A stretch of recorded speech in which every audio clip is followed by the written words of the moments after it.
We turn now to this, a great story, by the way. The king of rock and roll, he did pass away 45 years ago today. And gosh, from Heartbreak Hotel to Jailhouse Rock, Elvis rocked the stage and so really did everything that he was wearing. Yeah, like the jumpsuits, right? They were simply iconic and are still worn today by Elvis impersonators. All new this morning, we are introducing you to the Valley man who helped sew many of those ideas together. What was single Ciro like? Wild. Ciro Romano has led quite a life. And it's not just because he's had more time on this planet than most of us. He's crammed a lot into his nearly 92 years, immigrating from Italy, serving in the Marines, raising a family. But one thing that's been a constant in his life was his passion for clothes. 7 years old. You were 7 years old when you started sewing? When I could produce the whole suit, I started making money. And a name for himself. After serving in the military, he'd head to Hollywood, sewing for the Ice Capades and several movie studios. That's where his creations caught the eye of a fellow tailor he knew from New York, who was now working for one of the biggest stars of our time. Ciro would soon find out his clothing was fit for a king. How many times do you think he wore it?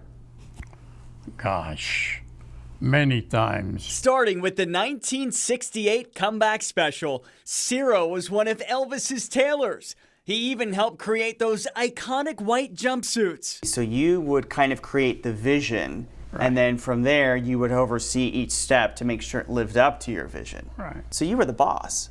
In a way. He might have been the king, you were the boss.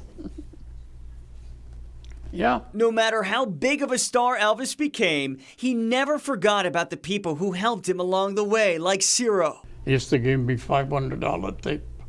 Wow. I went to one of his shows in Vegas. He invited me, and I went, and he was with my wife. And what did your wife think about that? She was impressed. Probably felt like a movie star. Yeah. Ciro would work with Elvis until the day he died in 1977.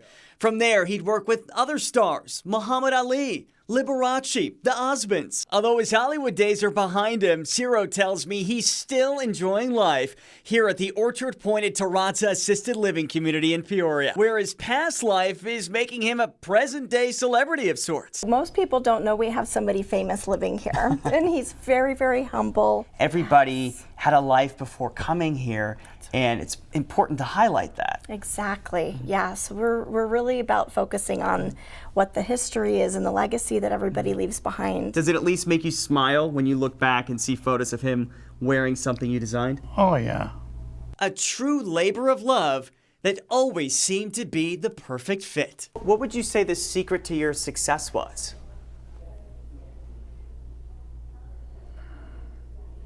Never give up.